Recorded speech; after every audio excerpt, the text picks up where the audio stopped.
When most people hear Haiti, they think of poverty, earthquakes, or gangs. But that's only the surface. Haiti is the first. When most people hear Haiti, they think of poverty, earthquakes, or gangs. But that's only the surface. Haiti is the first Black republic in the world, the only nation where enslaved Africans rose up, defeated Napoleon, and declared independence. Haiti was also the richest colony on earth. Its sugar and coffee filled France's banks and helped make it one of the wealthiest empires of the 18th century.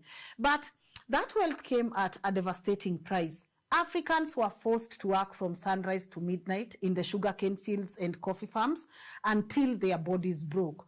Conditions were so harsh in these plantations that the average enslaved person in Haiti survived less than 10 years. I mean, they grab you, they take you to the plantation, and you are a slave, trust you me, you are not going to survive 10 years. But in 1804, Haiti smashed that system. It destroyed slavery at its root and proved that Black people were not destined for chains, but for freedom. And for that act of defiance, the world never forgave Haiti. From that moment on, punishment became its inheritance.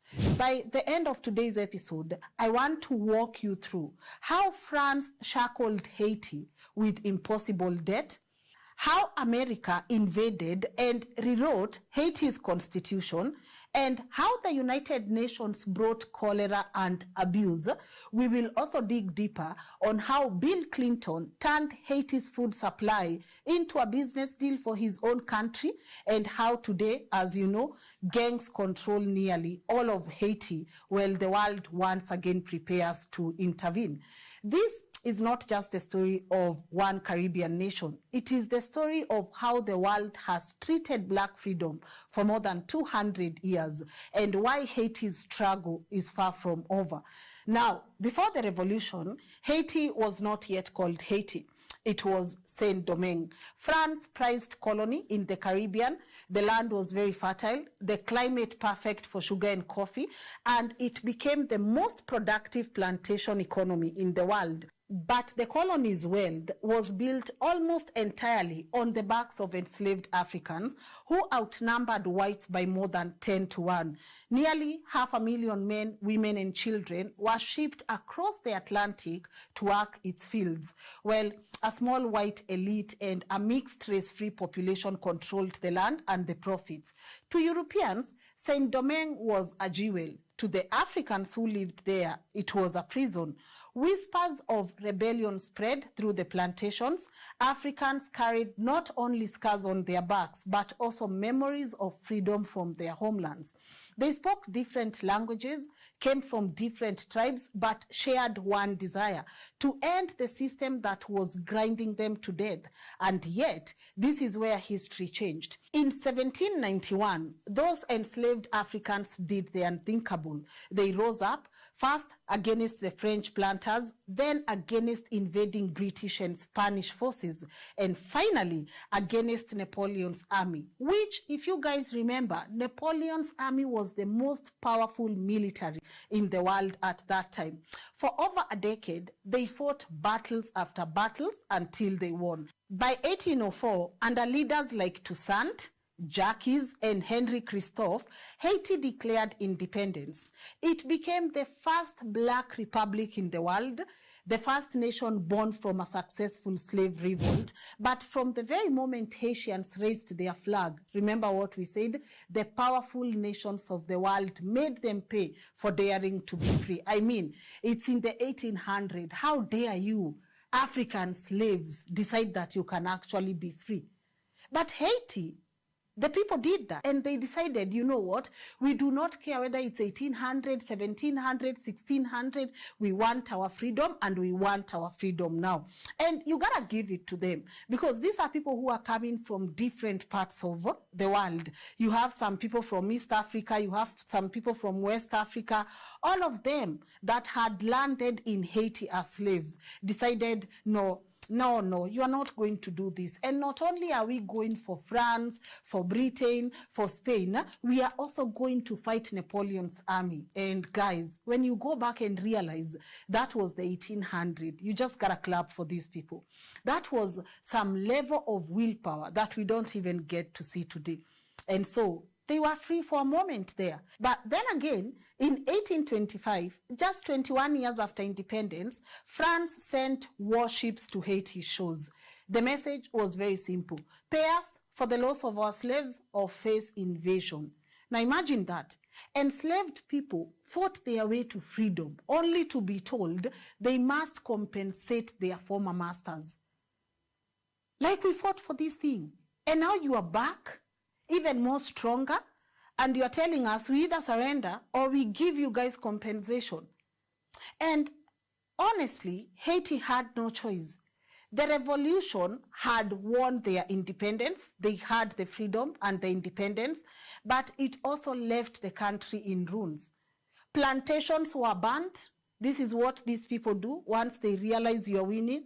They burn the plantations, they destroy the cities, and nearly 500,000 people had died in the fighting. This young nation, Haiti, was very free, but it was also very exhausted. We are just coming from war after war after war, trying to win our independence. And then, man, you've destroyed everything, and now you are back. We are not even 30 years old, you are back. You have to remember, most of Haiti's people who were formerly enslaved, after the revolution, they finally controlled the small plots of land, but also they refused to return to the old plantation system, where a few owners grew sugar and coffee for export, while everyone suffered. They said, we don't want this anymore. So instead, they focused on farming, mainly for themselves and their families. That meant Haiti no longer produced sugar and coffee in the huge amounts it once did, and even the crops they grew, like coffee, had nowhere to go because the world powers closed their markets. You guys, you think you are going to get freedom and then we let you trade with us? No. France, Britain, Spain, and the United States all agreed to cut Haiti off to make sure that they set a good example of these people so that black freedom does not spread. So you can imagine by the time France is coming back, the kind of Haiti they are coming back to. So when these French warships appeared in 1825, loaded with cannons and soldiers, the threat was real. France was still a military giant. Haiti had no navy, no allies, and no money to fight another war. The revolution had cost them too much. If they resisted, they risked invasion, another round of bloodshed, and possibly losing everything they had fought for. No, they were not ready to do that. And so they signed, not because they wanted to, but because survival left them no other option. And that signature locked Haiti into a debt trap that would last more than a century. We are talking about 100+ years. France went ahead and demanded 150 million francs, an amount so huge it would equal to 20 billion US dollars today. And for context, so guys, you can realize what France did to these people. The money they demanded for was more than 10 times Haiti's annual income at the time. 10 times annual. So it's like Haiti's income for 10 years. And remember, this was not money to rebuild Haiti or to help its people. This was money to compensate French slave owners for the loss of their slaves and land. I honestly cannot wait to come on this platform and talk to you guys about the insane compensation towards slave owners. That is a conversation on its own. Haiti was definitely locked. They had nowhere to go. So to make the first payment, Haiti had to take massive loans from French banks at high interest. You know, that meant from the very beginning, the country was paying debt with more debt. Yes, we've come and we want compensation, but we also know you are too broke to afford it. So we are willing, to be kind and give you a loan and also charge you crazy interest on that loan. Imagine your colonizer coming back to demand for compensation and then being the same person that offers to give you a loan. Huh? And because France demanded hard cash, Haiti had to send away the little wealth it had left. Ship after ship was filled with coffee, sugar, and timber, all sailing out of Port-au-Prince, not to build Haiti's future, but to refill the colonizers' bank accounts. Year after year, the payments continued. Schools, of course, you can imagine if we are paying everything to France, schools will never be built here. Hospitals never came. Everything Haiti earned went to France. And by the late 19th century, about 80% of Haiti's national budget was going straight to debt repayment. Imagine a country spending almost all its money just to pay off a ransom for freedom. For freedom, people who had already fought for their freedom. By the early 1900s, Haiti was already on its knees. For more than 80 years, the country had been sending its wealth across the Atlantic to pay France. Its economy was drained. Its leaders were struggling to govern, because what are you governing? And poverty was everywhere. And it's in moments like this, when a nation is so weak and so fragile and so vulnerable, that foreign powers, such as the United States, see an opportunity. To the US, Haiti was too valuable to ignore. It wasn't just about geography. Remember, Haiti sits in a strategic spot in the Caribbean, right next to the Panama Canal route, which the US had just finished building. To them, the geography mattered, but also it was about money. American banks and companies wanted control over Haiti's resources. And what resources are we talking about? The fertile land, the trade. And in 1915, when political instability reached a peak, Haiti had gone through multiple presidents in a few years, and violence was erupting in Port-au-Prince. The US used chaos as a pretext to invade. US Marines landed in Haiti, occupied the capital, and within days, they had seized control of the National Bank, Haiti's gold reserves. About $500,000 US at the time were seized by American Marines and shipped straight to New York banks. And the US had the nerve to say, you know what, this is about protecting Haiti's finances. But to Haitians, this was daylight robbery. The little security they had hidden, the little security they had left, the savings of a battered nation was stolen under the guise of order. Why does the US do this? And this theft did not stop at gold. The US wanted to change the very foundation of Haiti's independence. For more than 100 years, Haitians had guarded one principle above all others. No foreigner should ever own Haitian land. And that law was sacred to the people of Haiti. It was the guarantee that what they had fought for in the revolution, the right to live and farm on their own soil, could never be taken away again. They treasured their land, and they made sure the Constitution was clear about that. But now, under 1918, under the American occupation, these same Americans forced through a new constitution.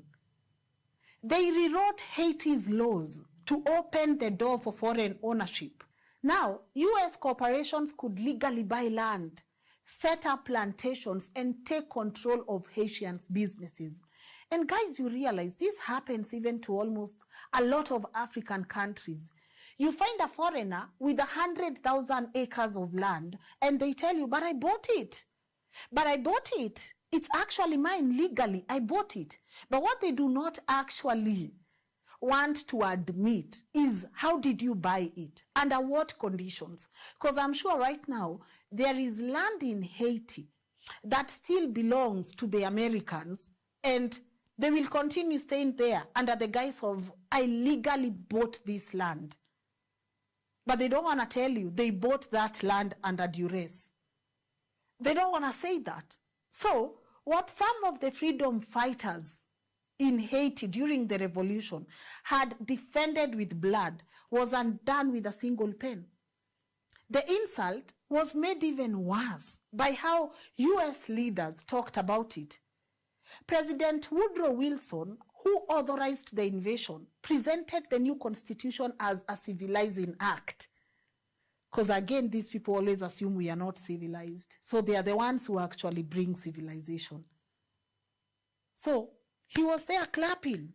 This is good for these people. And later, President Franklin, who actually helped draft the Constitution as a young official, bragged openly that he had written Haiti's Constitution himself. In American politics, this was treated as a mark of success, a flex, you know. But again, you go back to Haiti, it was remembered as yet another violation of sovereignty. We had our constitution. Leave it alone. Leave our constitution alone. So, while you have politicians in Washington congratulating themselves, Haitians on the ground are paying the price. Because the US imposed a system of forced labor known as covey. This is where armed Marines went into villages, rounded up peasants, and forced them to build roads and infrastructure without pay. Men were chained together and marched off like prisoners, whipped if they resisted. Families were torn apart. In the countryside, Haitian peasants, called the Kakos, rose up in rebellion. They said, no, this ain't happening again. Of course, they were not trained soldiers. They were just farmers, workers, and villagers who refused to bow to a new foreign master. Armed with old rifles, machetes, and sheer determination, they fought guerrilla style against the Americans, hiding in the mountains, ambushing convoys, and demanding their freedom back. One of their most famous leaders was Charlemagne Perrault, a former Haitian officer. He became the symbol of resistance, calling on his people to defend their land as their ancestors had done in the revolution.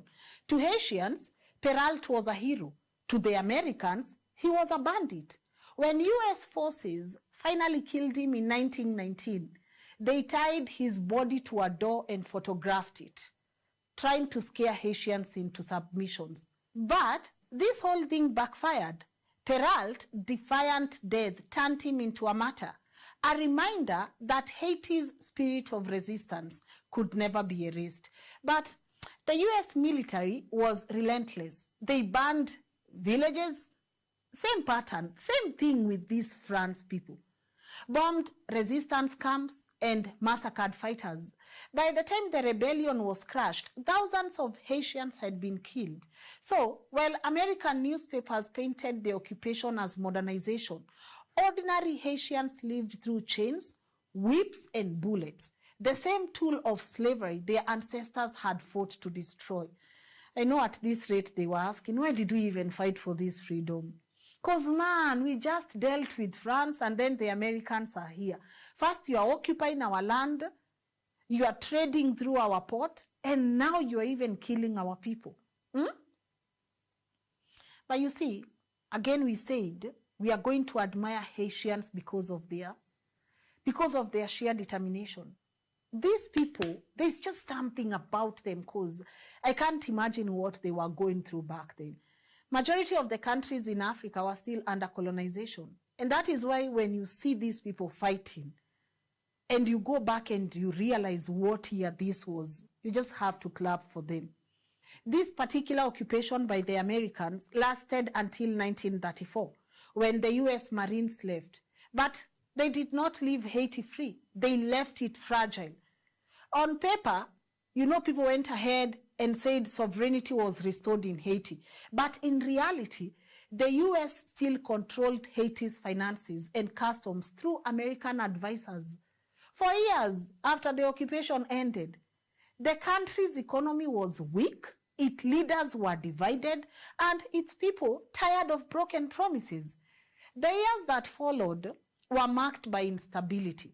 Haiti cycled through presidents who often came to power through military coups rather than elections. Corruption was widespread, and the gap between the ruling elite and the poor majority only grew wider.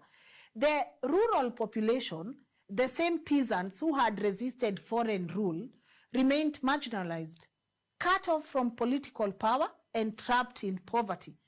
Political violence became common. Leaders relied on the army to hold power, and opponents were often exiled, jailed, or assassinated.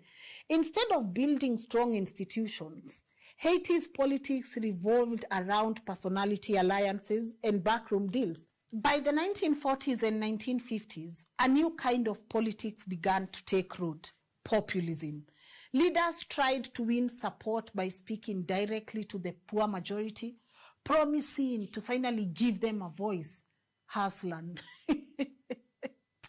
Hey, by the way, these people, when they identify there is a gap somewhere, they will even lower themselves to your level. Huh? They will tell you that we are going to give you a voice. We are going to cater to you. I know how it feels to be a hustler in this nation. But again, most of these promises collapsed into the same old corruption and power struggles. Each failure only deepened people's frustrations. Like the way I know some people here are frustrated because you elected someone you thought, you know what, hustler. But anyways, Haitians were very tired of coups, tired of elites trading power, tired of foreign interference. They wanted someone who would bring order, someone who looked like them, spoke like them, and seemed to understand their daily struggles. And that climate opened the door for Francois Duvalier, a doctor by training known as Papa Doc for his work in public health. He presented himself as the opposite of the old elite, dark-skinned, here not because of color, but deeply connected to Haiti's Black identity. He spoke the language of the rural people and promised protection from both the foreign powers abroad and the wealthy families at home. In 1957, he rode that wave of frustration straight into the presidency. Because if someone is promising you all these things, why not elect him? Many Haitians saw him as the answer to decades of instability. But once in power, Papa Doc showed a very different face. He began by reshaping the army, sidelining officers he did not trust, and building a new private militia, loyal only to him. Is this not familiar, guys? Is this not familiar? Huh? This force became infamous as the Tonton Macoute. I don't know if I'm saying that right, but the Tonton Macoute were not a regular police force. They were a gang of loyalists, often poor men armed with machetes, guns, and total immunity.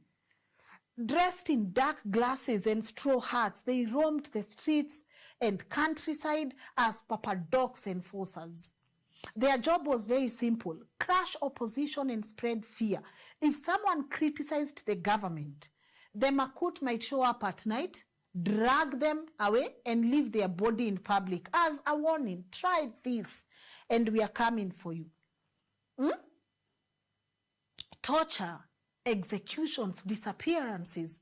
This became daily life under Duvalier. But Papa Doc did not just rely on this brute force. He also understood the power of belief. Haiti's rural people who were poor held voodoo as a central part of their lives, and Duvalier deliberately wrapped himself in its imagery. He cultivated the aura of a mystic leader, sometimes dressing in black, black, like Baron Samedi, the voodoo spirit of death. Through propaganda, symbols, and rituals, he encouraged the idea that he was not just a man, but a figure with supernatural protection. To oppose him, many Haitians felt, was to risk more than death. It was to risk spiritual destruction. On the international stage, Duvalier also played his cards well. The Cold War was raging, and the United States was desperate to keep communism out of the Caribbean after the Cuban Revolution in 1959. So Duvalier exploited this fear. He positioned himself as a staunch anti-communist, and in return, Washington tolerated his brutality. As long as Papa Doc Duvalier wasn't a communist, his dictatorship was treated as acceptable. Aid and loans flowed in, much of it feeding corruption and his personal fortunes, while ordinary Haitians saw little improvement in their lives.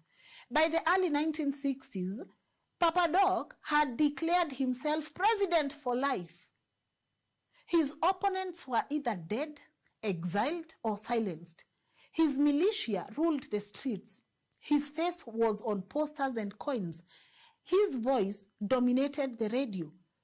To ordinary Haitians, politics no longer meant elections or representation. It meant survival under a leader who had blended fear, mysticism, and foreign backing into one of the most suffocating regimes the country had ever known.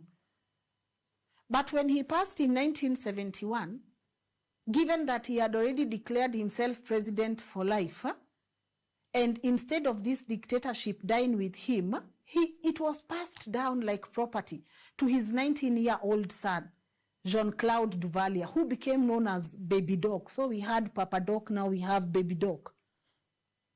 A 19-year-old coming to rule a nation that had fought the Napoleon army. But at first, some Haitians hoped, this Baby Doc might be different.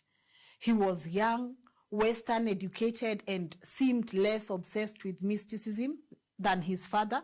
But he quickly proved he had inherited his father's thirst for power and his love for luxury. The Tonton Macoute remained in place, continuing their reign of terror. Opposition voices continued being silenced, prisons remained full, and fear hung over daily life. But where Papa Doc had used mysticism and fear as his main weapons, Baby Doc leaned heavily on corruption and extravagance.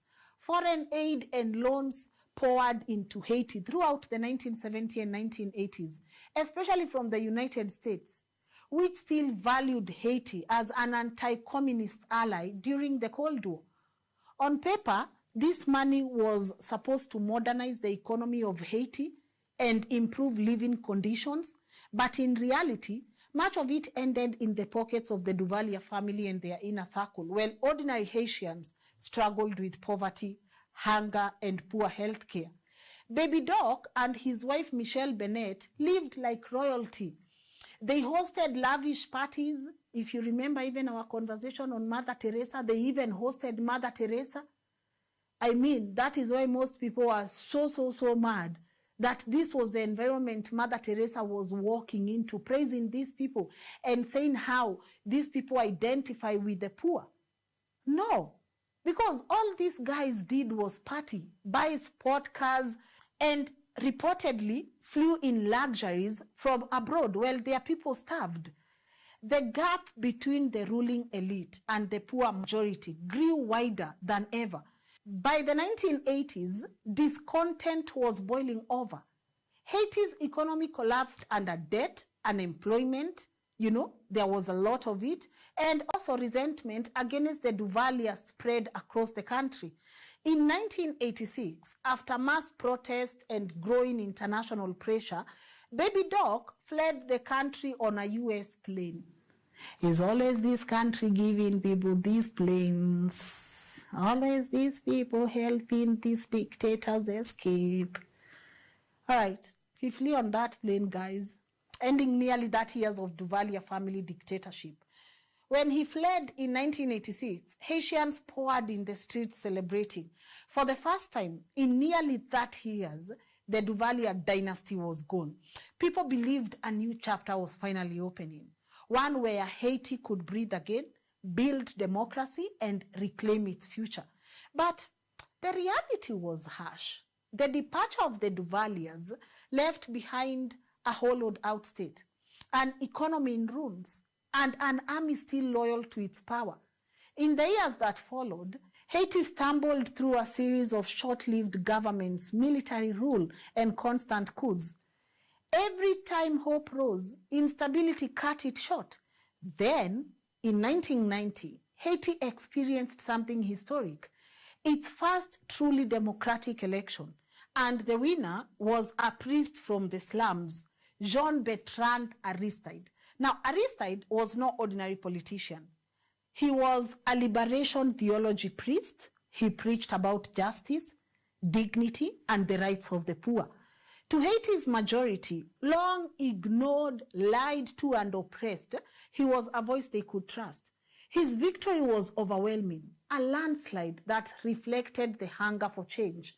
But the old powers inside Haiti and abroad, they were not ready to let that change take root. Within 8 months of taking office, Aristide was overthrown in a military coup. Thousands of his supporters were killed in the crackdown that followed. And once again, the promise of freedom was choked by violence. And then came the Americans. There's a crisis here, let's try and solve it, In 1994, under President Bill Clinton, US forces intervened and restored Aristide to power. But it wasn't a clean victory. Aristide could return only under one condition. Haiti had to open its economy to foreign imports, cut tariffs, and privatize state companies. Wait, what? These were the classic neoliberal reforms pushed by Washington and the International Monetary Fund.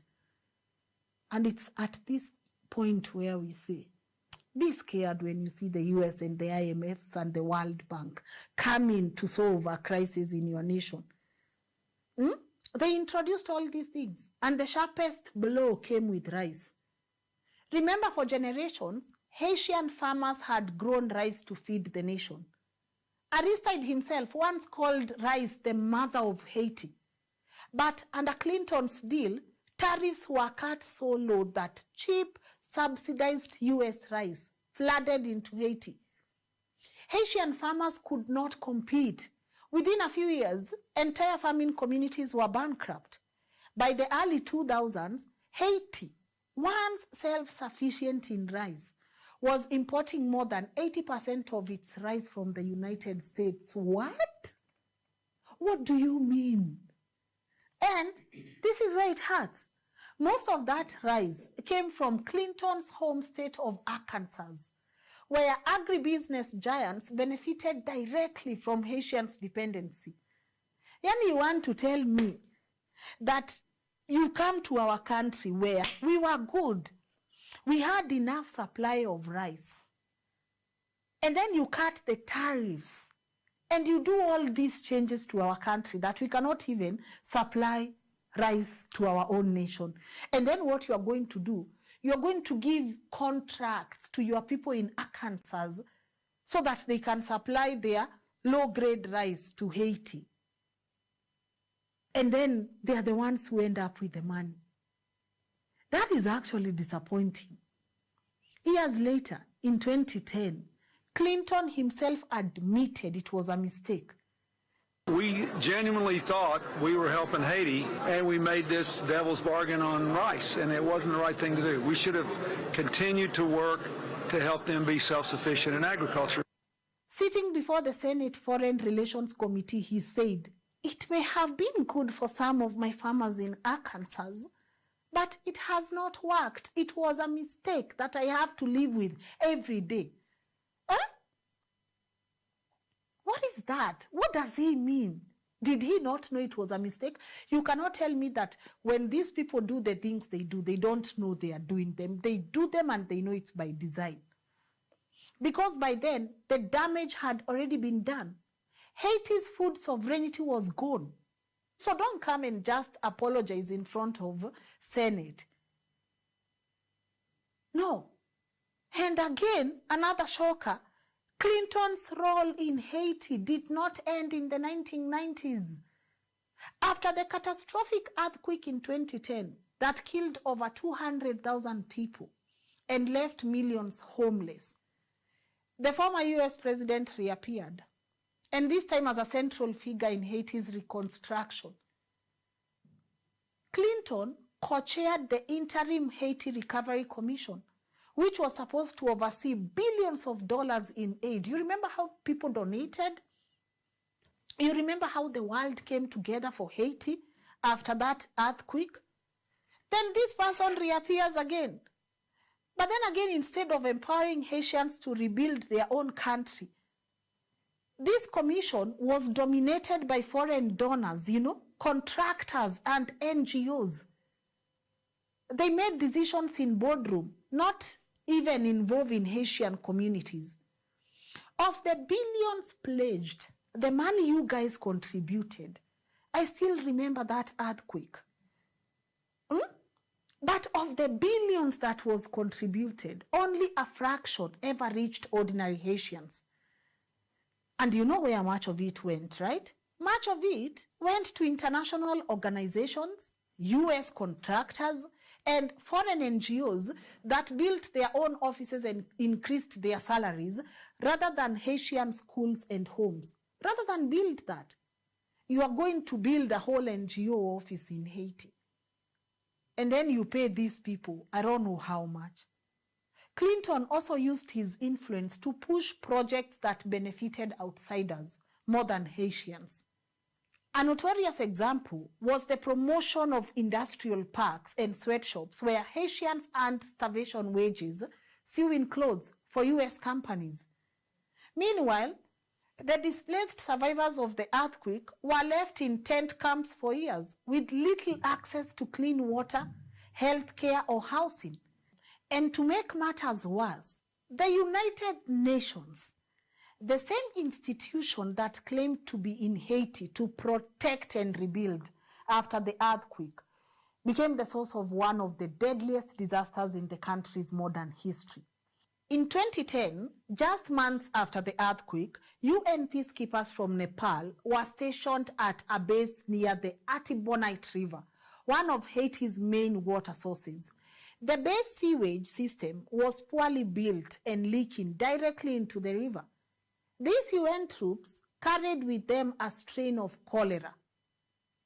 You all know what cholera is, a deadly waterborne disease that Haiti had never experienced before. When their waste contaminated the river, the disease spread like wildfire. Within weeks, people in villages along the river began to fall sick with vomiting and diarrhea. At first, Haitians did not even know what was happening. Hospitals were already overwhelmed from the earthquake, and suddenly, they were flooded with patients collapsing from dehydration. Entire families were wiped out in days. The epidemic spread across the country, from the mountains to the coast. Cholera killed with brutal speed. By the time the outbreak slowed, more than 10,000 Haitians were dead, and hundreds of thousands were infected. And this was not just a natural disaster. No, it was not. It was imported by the very peacekeepers who had come under the UN flag. For years, the UN denied responsibility. Officials deflected questions, They avoided investigations and claimed there was not enough proof to link their troops to the outbreak. Meanwhile, Haitians were busy burying their dead, holding funerals in mass graves and watching children, parents, and elders die of a disease the country had never seen before. When the evidence became undeniable, with scientists tracing the strain directly back to Nepalese peacekeepers, the UN still refused to pay reparations. They issued vague statements of regret, but never accepted legal accountability. To this day, no compensation has been given to the families of the victims. Actually, the UN spent more money fighting lawsuits against itself than it ever did helping cholera survivors. The cholera epidemic was not the only strain the UN left in Haiti. While the disease took lives, the behavior of some of these UN officials took dignity. Reports began to surface of sexual abuse and exploitation by UN troops. These were not isolated incidents. across Haiti, especially in the poorest neighborhoods, and the tent camps after the earthquake, Haitian women and girls began telling similar stories. Peacekeepers, the very men who were supposed to protect them, were instead using their hunger and desperation as weapons. Young girls, some as young as 12 and 13 years old, were lured with scraps of food, a few dollars, or even soap. In one of the most infamous cases, more than 100 Sri Lankan peacekeepers were implicated in running a child sex ring between 2004 and 2007. I'm even avoiding a lot of details here, guys, because I want to stick to the community guidelines. But I want you to check that out. Because these victims were left scarred for life. Some were pregnant, others shunned by their families in shame, and yet, what happened when the truth came out? The soldiers were quietly sent home. No trials in Haiti, no justice for the victims, and the Sri Lankans were not the only ones. Cases surfaced involving troops from Uruguay, Pakistan, and Brazil as well. In one incident, a video showed a soldier from Uruguay laughing as he sexually assaulted an 18-year-old Haitian man. Outrage erupted, but once again, accountability never came. The UN claimed it had zero tolerance for sexual exploitation, but in practice, peacekeepers operated under immunity agreements that placed them outside Haitian laws.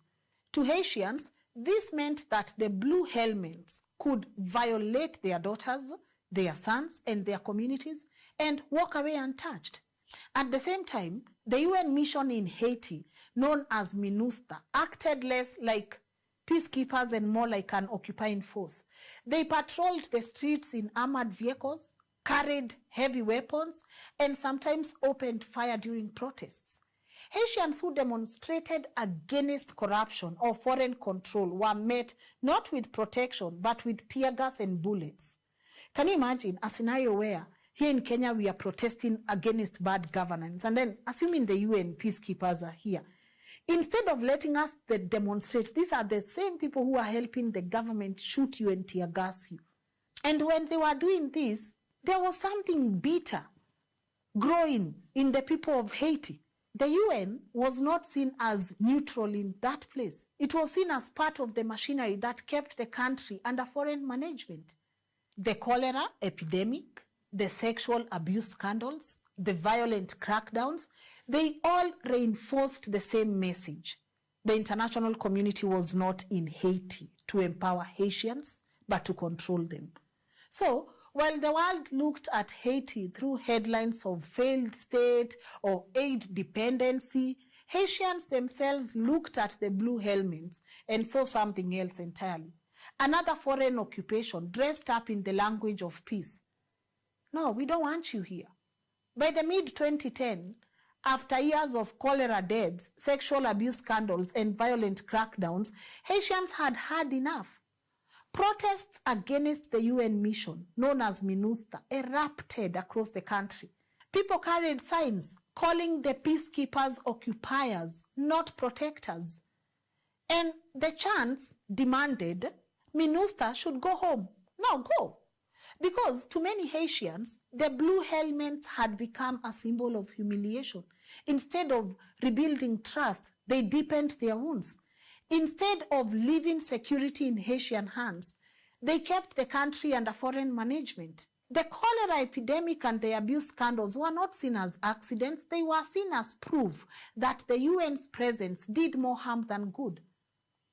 Under mounting pressure from Haitians, and with international criticism growing, the UN began to scale down its mission. In 2017, MINUSTA officially withdrew, replaced by a smaller force called MINUJUST, supposedly focused on justice and human rights, but by then, the damage had already been done. To most Haitians, it did not matter what new name or mandate the mission carried. The distrust to the UN was permanent. The withdrawal left behind two legacies: a country still unstable and fragile, and a population deeply skeptical of any foreign presence claiming to help. To Haitians, the lesson was clear. The world's institutions had come with promises of peace and progress, but left behind diseases, abuse, and betrayal. And this brings us to Haiti's present-day crisis. In 2021, President Jovenel Moïse was assassinated in his home, a killing that shocked the nation and left the country leaderless. The investigation exposed layers of corruption, foreign mercenaries, and political betrayal. But to this day, many questions remain unanswered. Who ordered the killing? Who benefited from his death? Haitians were left with more suspicions than answers. In the power vacuum that followed, gangs rose to dominance. Armed groups now control large part of Port-au-Prince, cutting off neighborhoods, kidnapping civilians, and even blocking fuel and food supplies. Ordinary Haitians live under the daily threat of violence, trapped between gang wars, poverty, and a government too weak to protect them. And once again, the calls for foreign intervention have begun. The United States, the UN, and regional powers talk about sending in new missions to stabilize Haiti, repeating the same language Haitians have had for more than a century. But to many Haitians, the memory of past occupations is still fresh. They ask, how can the same powers that brought cholera, abuse, and betrayal be trusted to bring peace now? How?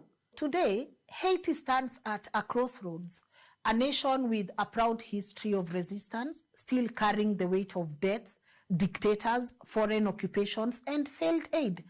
Its people continue to demand sovereignty and dignity, even as the world circles once again with promises that sound all too familiar. Remember, after President Jovenel was assassinated in 2021, we said Haiti slid into an even deeper vacuum of power. There was no parliament, no fully functioning government, and no president to unite the country. And into that void stepped these gangs you are seeing. Today, about 90% of Port-au-Prince is carved up by armed groups. Entire neighborhoods are ruled not by the state, but by warlords. Roads, markets, even hospitals depend on gang permission to operate. The most notorious figure in all this is Jimmy Barbecue Sherizia, a former police officer who founded the G9 family and allies and now fronts a broader coalition called Vive Ensemble, supposed to mean living together. And this coalition coordinates major offensives across the city. He calls himself a revolutionary fighting for the poor, but his gangs rule through terror, kidnappings, extortion, massacres, and roadblocks. To ordinary Haitians, daily life has become a nightmare. I mean, we are talking about kidnapping for ransom, very rampant. Students, bus passengers, shopkeepers, anyone can be taken. Families now are selling everything to free a loved one, and some never return. You also have roadblocks and tough wars that are choking off supply routes. When gangs block the road, to the fuel terminal, the country nearly shuts down. Hospitals will run out of power, ambulances are stalled, and food markets collapse. And then you have the massacres and raids that continue to terrorize neighborhoods.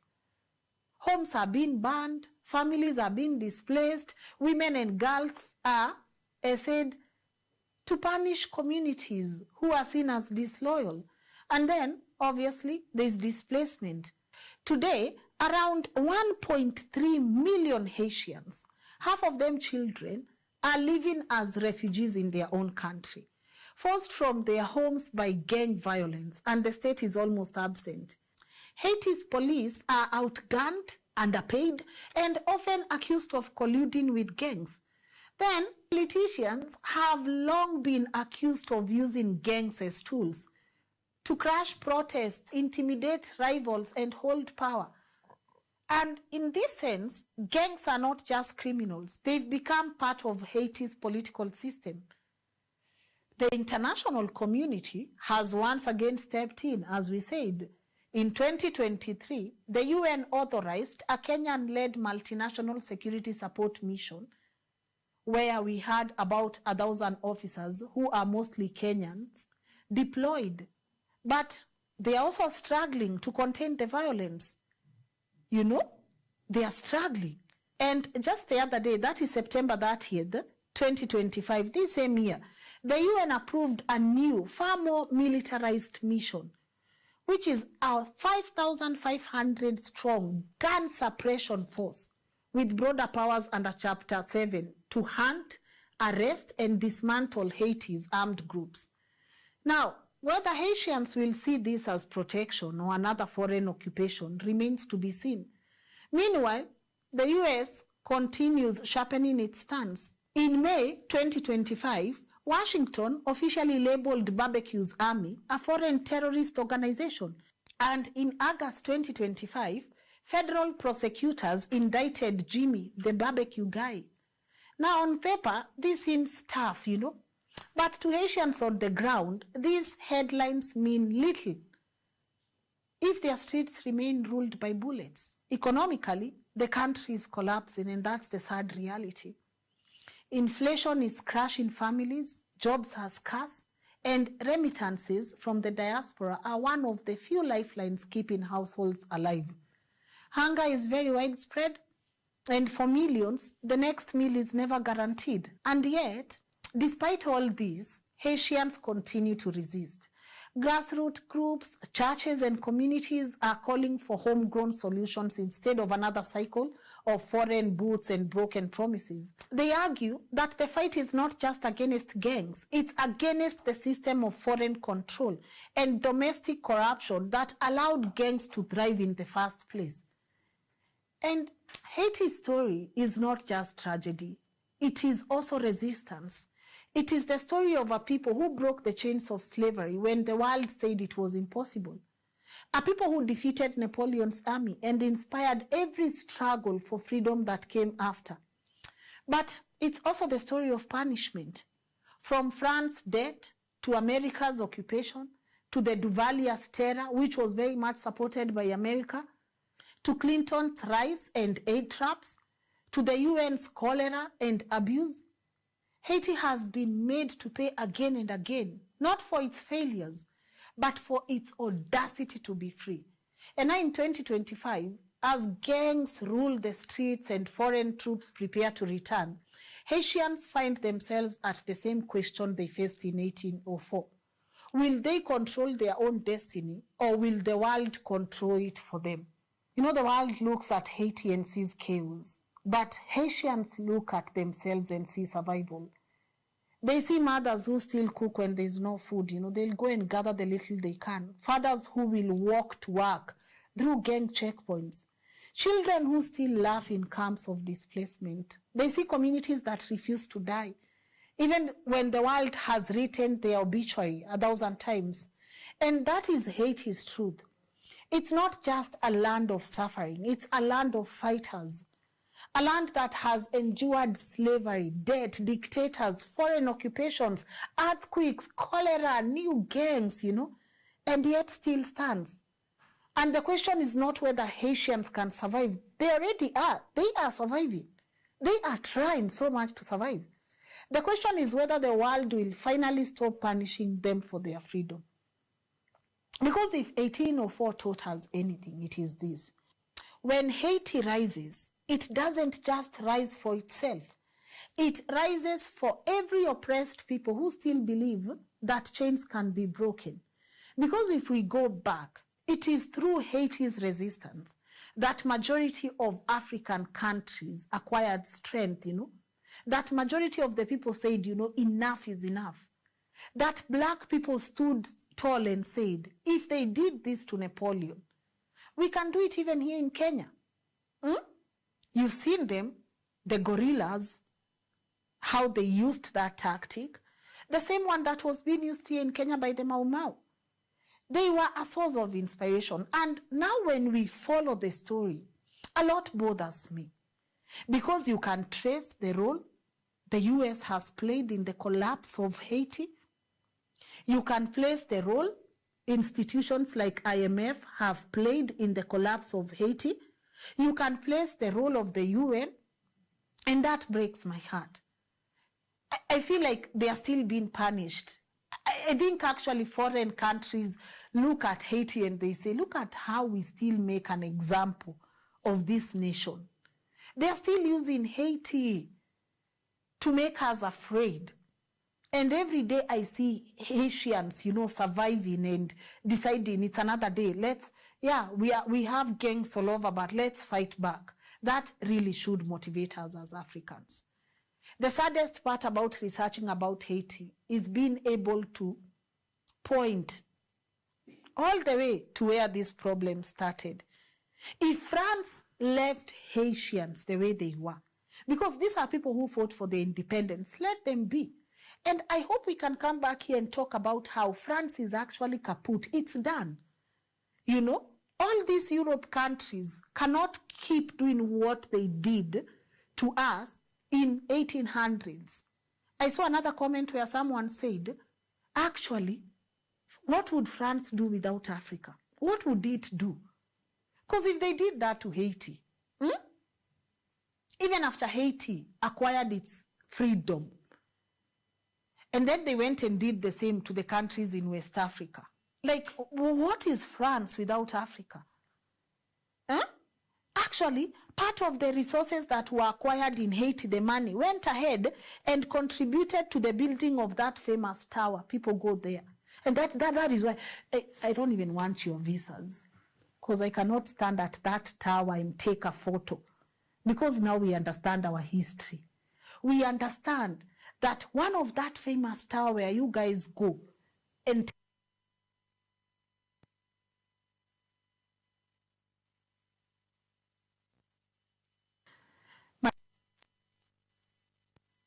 ever post for a photo in that place. Nope.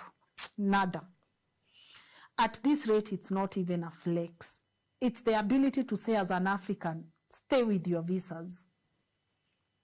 It's not a flex. It's just me feeling that there's so much about us that we don't know. Because I've always been curious about Haiti.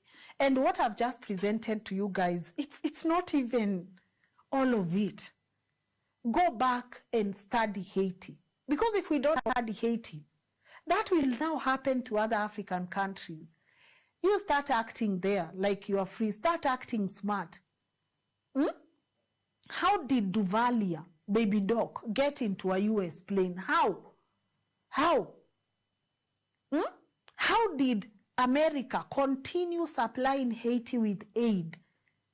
Aid. We are coming back here to talk about this thing we call aid. Aid. And I love that Traore actually said, by the way, we've just been receiving aid. Where is this aid going? I can't wait to come back and talk to you about aid. But we need to actually study Haiti. Haiti should actually be our manual for survival. Because what they are doing there, wait until Africans start acting smart. They'll make sure you are fighting among yourselves, and then they'll give gangs power. They'll supply them with mercenaries. All these tools, they will supply them to make sure that your country is never stable. My heart breaks for Haiti. I know even here on the platform, we have a lot of people who watch us from there. So I'm not sure if I've done this story justice, but feel free to let me know what your take home has been. Let us know if we missed out on anything. Let us know what else can we come back and talk about when it comes to Haiti. Haiti should be our manual for survival. And France, that is why and thank you guys for the feedback towards our last video on Macron and Ruto. I see you guys are now learning. It's a beautiful feeling. When you see people like Ruto continue smiling with people, colonizers like Macron, it's a pity. That guy is a representative of Haiti's wounds. And you are just there. This thing, this thing, this thing. This Kenya's coffee. Shame on you. Because it's double standards. When you are smiling with the same people who led Haiti to its downfall, and then you send our armies there that you are fighting for the freedom of Haiti. Can't you spot the source? Don't you know the roots of what is happening in Haiti? And then you go and encourage colonizers to try our coffee and our tea. I know this has been a long episode, guys, but hey, it was a conversation worth having with you. Let's continue learning and relearning. I look at France and the US in a very different way right now.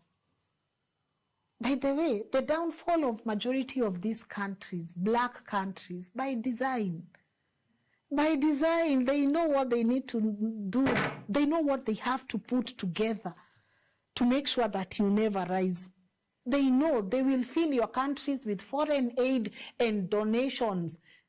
And guys, I cannot wait to come and do a conversation on foreign aid, because now you will finally understand why we've been receiving aids for centuries, but we are still underdeveloped. Now you will understand the chains of foreign aid and donation. You will understand. But do have yourself a lovely weekend. I hope I get to see you next week. We've started a new month, November. By the way, I'm filming this on my birthday, and today I don't get to celebrate at Aisha birthday with Mahatma Gandhi. Now I'm wiser. So I hope you guys enjoyed this one, and I get to see you next week. A huge shout out to my team. They do an amazing job to help put this together. I would be lying if I said this is all lean. No, it's not. It has taken a lot of people to be able to bring you this episode. So shout out to the team that you don't get to see in front of the camera.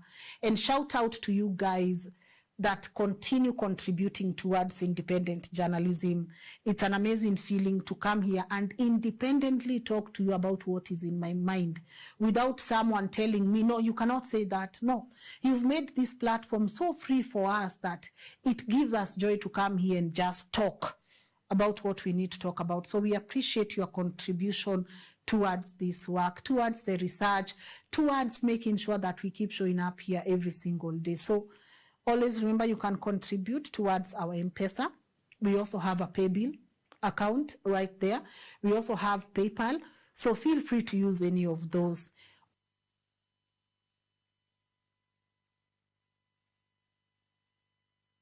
These are the times when every young man must have a head. You can't stand all alone in shame. So brother, oh brother, better beware. Beware, oh brother, better beware. Leave your tears, won't drive this fear away. So please tear your way each and every day. So brother, oh brother, better beware. Beware, oh brother, better beware.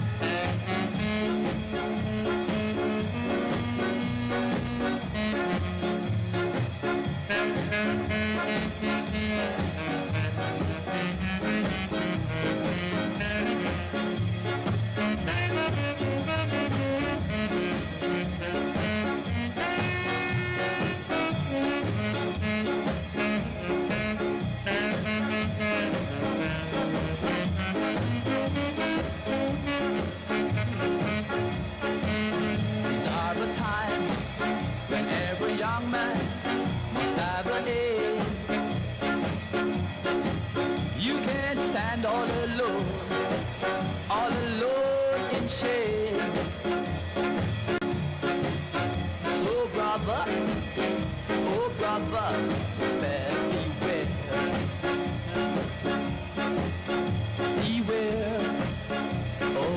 brother, better beware. Beware, oh brother.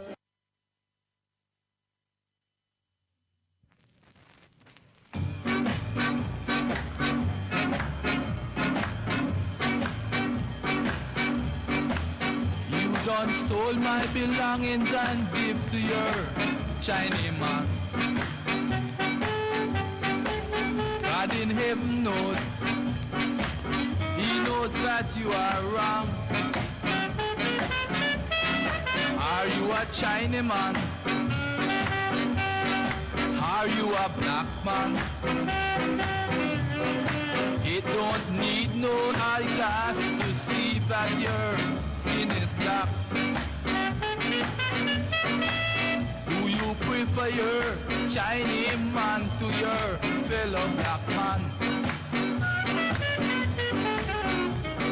Speak up, friend. It's plain to understand.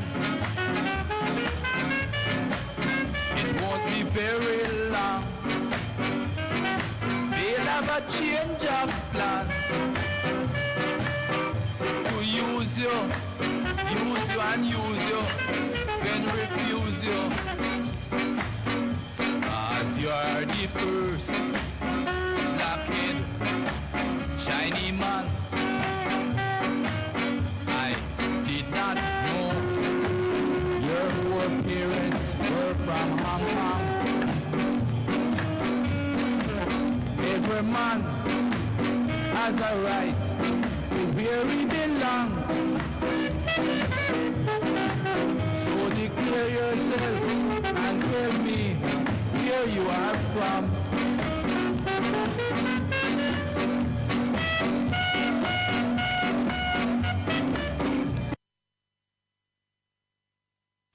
Nigerians and Indians were both colonized by the British, but the Indians rejected the British culture.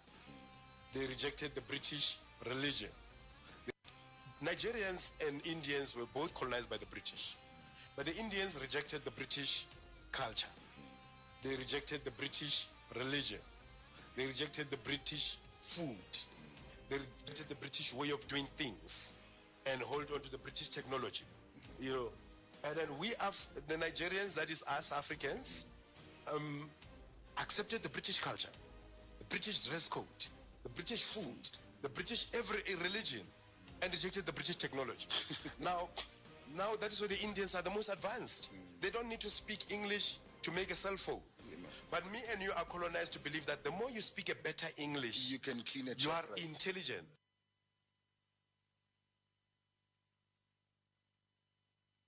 Both colonized by the British. But the Indians rejected the British culture. They rejected the British religion. They rejected the British food. They rejected the British way of doing things and hold on to the British technology. You know, and then we have the Nigerians, that is us Africans, accepted the British culture, the British dress code, the British food, the British every religion, and rejected the British technology. Now that is where the Indians are the most advanced. They don't need to speak English to make a cell phone. But me and you are colonized to believe that the more you speak a better English, you can clean it. You are right. intelligent.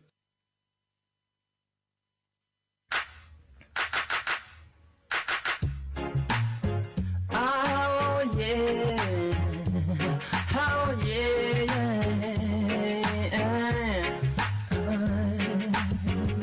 Just think of a sunlight in the day and a moonlight in the night. Fishes are dancing in the rivers rolling by. There is still a blue sky until another baby cry.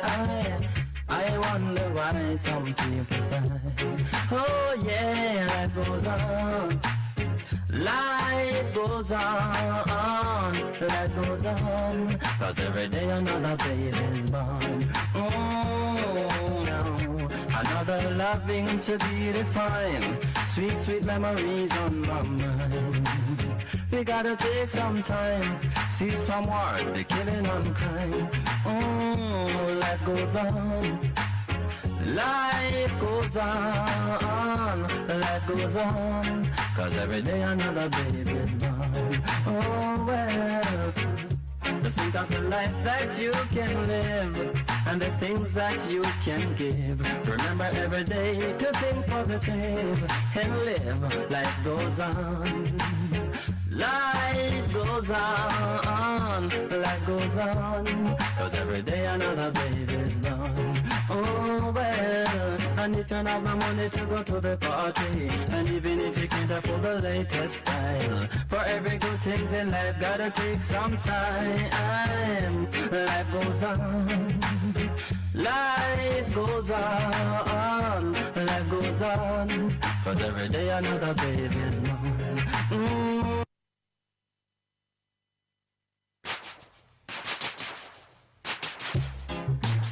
So gimme Jah. So gimme Jah, Jah, whoa, whoa, no doubt, whoa. So who made the mountain? Who made the trees, boy? Who made the birds? And who made the bees? Who makes the sunshine? Who makes the moonshine? Nobody but Jah, Jah. He told me what it wine. Only Jah Jah can tell, whoa. Nobody could have never made, whoa. He made the nose to smell, boy. Only wicked men will go to hell, boy. We'll go to hell, we'll go to hell, so we'll go to hell, we'll go to hell. Who made the mountain? Who made the sea, boy? Who made the rain? And who made the bees? Who made the star shine? And who made the moon shine? Nobody but Jah Jah. He turned the water into wine. Only Jah Jah can tell, whoa. He made the nose to smell, whoa. Only wicked men will go to hell, boy. We'll go to hell, we'll go to hell, so we'll go to.